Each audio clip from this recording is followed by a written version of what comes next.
Nature égale futur. Des algues protectrices. De nombreux organismes marins comme le plancton, le corail, les algues ou les poissons sont soumis à de très forts rayonnements solaires juste à la surface de l'eau, mais contrairement à nous, ils n'en subissent pas les effets néfastes. Quels mécanismes protecteurs ont-ils développés et comment s'en inspirer ? Le poisson, il mange des algues. Il a certaines molécules qui absorbent les UV que le poisson mange et qu'après il se trouve dans le mucus du poisson et dans ses lentilles oculaires. En fait, les algues sont des organismes marins qui sont depuis des milliers d'années exposés au soleil. Ils ont besoin de développer des processus assez complexes pour se protéger du soleil.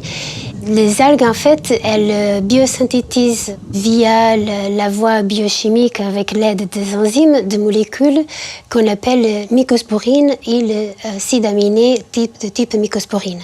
Et donc, ça dépend de groupes.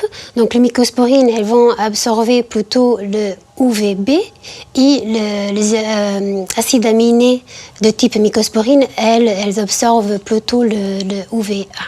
Il y a une trentaine de molécules qu'on connaît. En termes de structure chimique, en fait, ces deux familles sont connues comme des cyclohexanones et des cyclohexyminines. C'est ces groupements chimiques qui vont faire, en fait, que ces molécules, elles ont des absorptions différentes parce qu'elles n'absorbent pas tous en même longueur d'onde. Ces molécules-là, elles absorbent le photon, et elles émettent en fait cette énergie dans la forme de chaleur qui n'endommage pas le milieu aquatique. Par rapport à ces propriétés physico-chimiques, donc elles absorbent les UV, elles sont antioxydants aussi, elles sont solubles dans l'eau. L'étude de ces molécules naturellement protectrices qu'on trouve également chez les coraux est une source d'inspiration pour créer de nouveaux matériaux. La chaire Manta mène des recherches pour développer ces matériaux qui sont biosourcés, c'est-à-dire issus à la fois de ressources biologiques marines et des produits de la pêche durable. Aujourd'hui, dans notre labo, on fait de la recherche par rapport à l'algue rouge, parce que l'algue rouge, elle a beaucoup de mycosporine. C'est une algue qu'on trouve ici sur la côte basque, là où on est, donc c'est une algue locale. Pour avoir nos algues rouges, on a une collaboration avec le comité de pêche de Pays Basque et de l'Inde.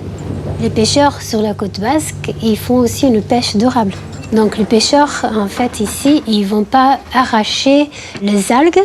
Après l'été, ils commencent à avoir le mauvais temps et donc on va avoir beaucoup des algues qui sont détachées naturellement.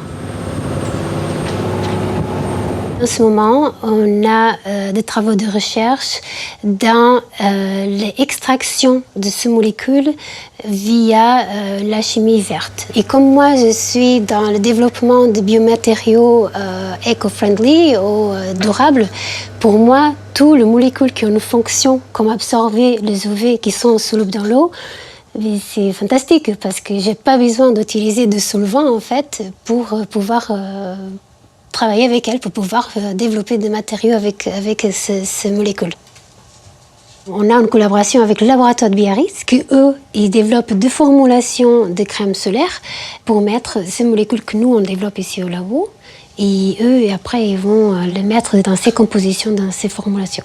Aujourd'hui, malheureusement, la majorité de filtres solaires qu'on connaît, leur composition, ce sont des molécules synthétisées. Et qu'il y a une grande controverse aujourd'hui par rapport à son action, même sur la santé humaine de l'homme et sur la santé de nos milieux aquatiques.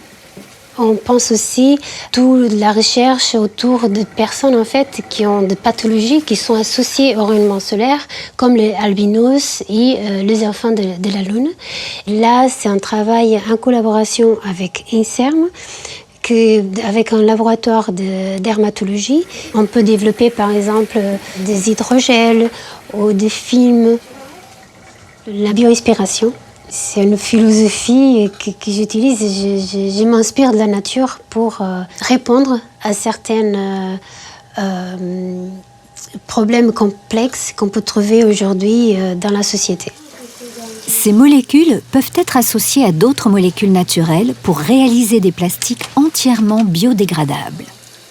Une meilleure connaissance et une meilleure protection des océans sont fondamentales afin de trouver des solutions innovantes et durables dans de très nombreux domaines.